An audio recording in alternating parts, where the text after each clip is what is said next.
Chapitre 23. Si tu es à table avec un grand, fais attention à ce qui est devant toi. Mets un couteau à ta gorge, si tu as trop d'avidité.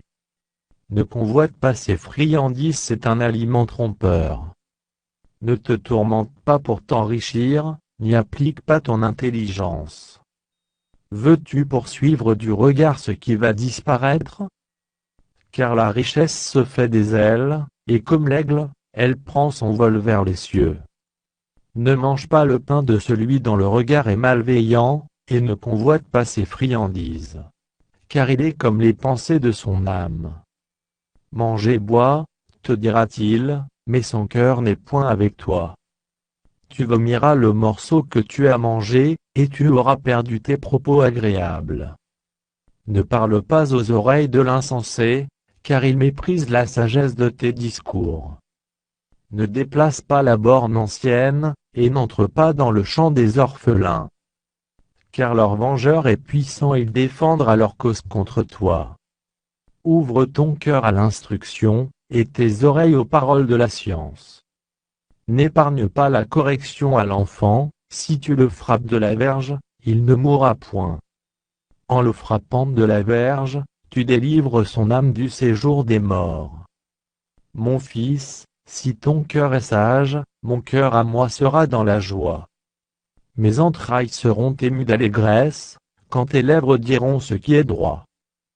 Que ton cœur n'envie point les pécheurs, mais qu'il ait toujours la crainte de l'Éternel.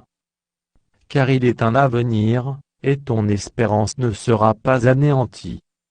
Écoute, mon fils, et sois sage. Dirige ton cœur dans la voie droite.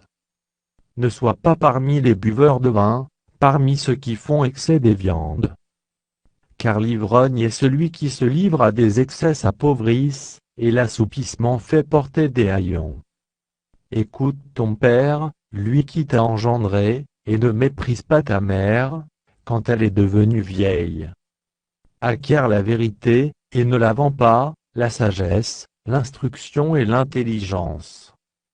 Le père du juste est dans l'allégresse, celui qui donne naissance à un sage aura de la joie. Que ton père et ta mère se réjouissent, que celle qui t'a enfanté soit dans l'allégresse. Mon fils, donne-moi ton cœur, et que tes yeux se plaisent dans mes voies. Car la prostituée est une fosse profonde, et l'étrangère un puits étroit. Elle dresse des embûches comme un brigand, et elle augmente parmi les hommes le nombre des perfides. Pour qu'il ait pour qu'il ait hélas, pour qu'il ait dispute, pour qu'il ait plainte, pour qu'il ait blessure sans raison, pour qu'il ait yeux rouges, pour ceux qui s'attardent auprès du vin, pour ceux qui vont déguster du vin mêlé. Ne regarde pas le vin qui paraît d'un beau rouge, qui fait des perles dans la coupe, et qui coule aisément. Il finit par mordre comme un serpent, et par piquer comme un basilic. Tes yeux se porteront sur des étrangères, et ton cœur parlera d'une manière perverse. Tu seras comme un homme couché au milieu de la mer, comme un homme couché sur le sommet d'un mât. On m'a frappé, je n'ai point de mal, on m'a battu, je ne sens rien, quand me réveillerai-je, j'en veux encore.